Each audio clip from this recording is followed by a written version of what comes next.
Welcome to Geography Samacheer syllabus of Tamilnadu. Economics Lesson 2, Globalization and Trade, Part 3. Fairtrade Practices and World Trade Organization. Fairtrade is a way of doing business that aims to keep small farmers an active part of the world marketplace and aims to empower consumers to make purchases that support their values.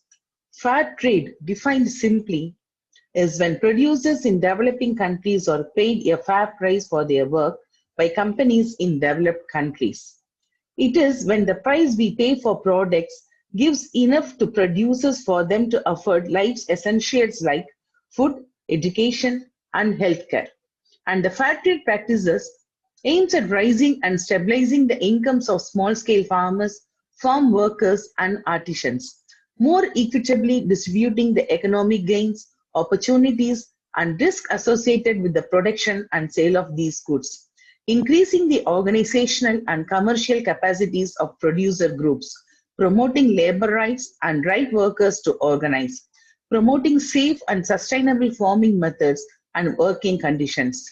Fair trade is about better prices, decent working conditions, and fair terms of trade for farmers and workers. And fair trade was created as an alternative way of doing trade. It is based on partnership, which means that the interests of farmers and workers are just as important as other commercial considerations. It also represents a solution to poverty and a model for development. Principles of Fair Trade Organization. The main principles of Fair Trade Organization are creating opportunities for economically disadvantaged producers, transparency and accountability, fair trading practices and payment of a fair price, ensuring no child labor and forced labor, commitment to non-discrimination, gender equity and freedom of association, providing capacity building and promoting fair building, respect for the environment.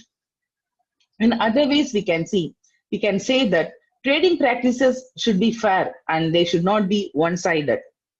Prices paid are fair and sufficient for the producers and workers to earn more than enough to meet their day-to-day needs. Payments should be often made in advance to ensure the supplier can fulfill orders. Producers and workers have a voice, whether organized into groups or involved in workplaces where there is freedom of association, that is, equity and freedom of association. Safe working conditions, non-discrimination, and welfare of children. These are the important principles of fair trade organization.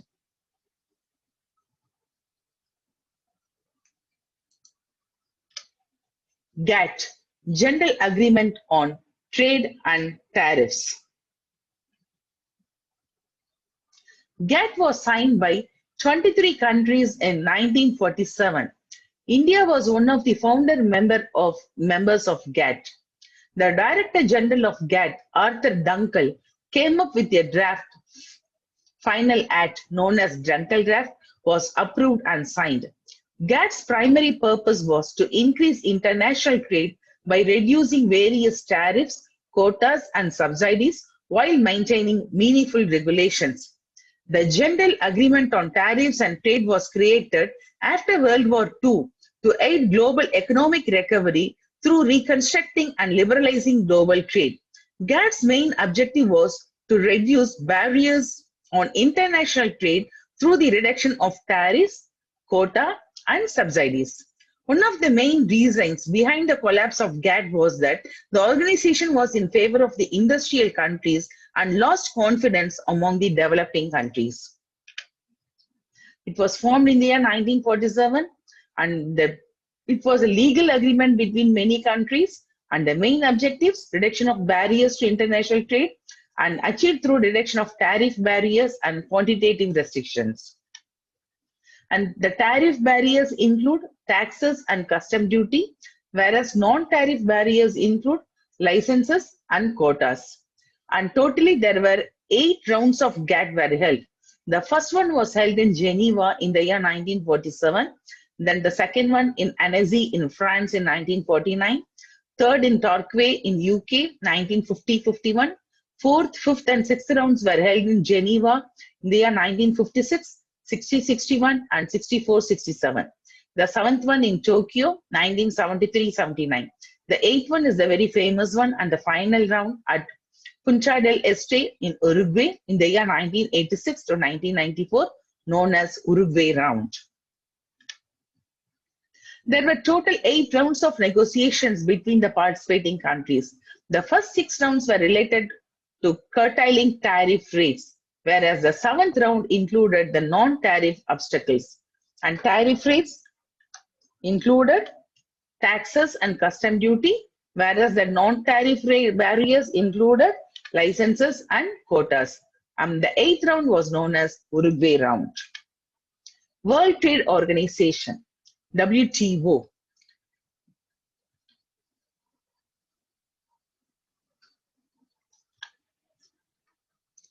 GATT came into effect on 1st January 1948 and was defined over 8 rounds of negotiations, leading to the creation of the World Trade Organization, which replaced GATT in 1995.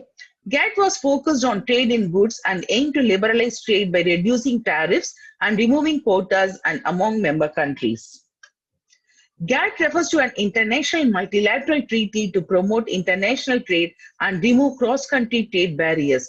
On the contrary, the World Trade Organization is a global body which superseded GATT and deals with the rules of international trade between member nations. The signing of the final act of the Uruguay Round by member nations of GATT in April 1994 paved the way for setting up of the WTO. An agreement to this effect was signed by 104 members.